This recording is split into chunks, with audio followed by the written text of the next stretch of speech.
فاسألوا أهل الذكر إن كنتم لا تعلمون.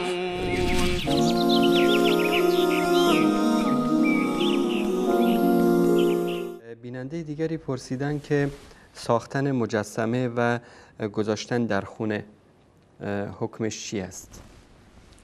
این ساختن چهره حیوانات، البته با چهره یا عکس حیوانات باشه.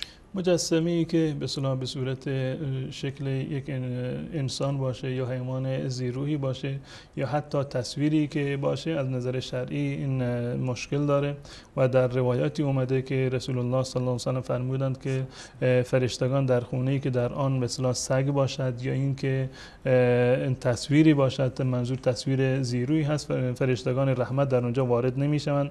و در موارد متفاوتی رو داریم که حضرت رسول الله صلی الله علیه و روزی وارد شدن در منزل حضرت عایشه رضی الله تعالی عنها. ایشان یک پرده ای رو در خونه خودشون نصب کرده بودند که یک تصویری روش بود، تصویر ذی‌روحی بود. حضرت رسول الله صلی الله علیه و اینو دور کردند، با دست خودشون رو کندند و ناراحت شدند از این کار. و حضرت عایشه رضی الله تعالی عنها میگوید که ما بعداً اون پرده رو گرفتیم، تبدیلش کردیم به بالش که انداخته بودیم روی زمین، که یک نوع به اصطلاح بی احترامی هست. و وقتی که یک عکسی رو روی دیوار نصب میشه یا روی پرده هست یا روی قاب کرده میشه، روی دیوار زده میشود، این در واقع نشان از یک نوع احترامی هست به این عکس. اما زمانی که این عکس، ولو اینکه عکس حیوانی باشه، مثلا بر روی فرش هست یا بر روی به اصطلاح بالشی هست که مثلا انسان بر اون تکی میده، این اشکالی نداره.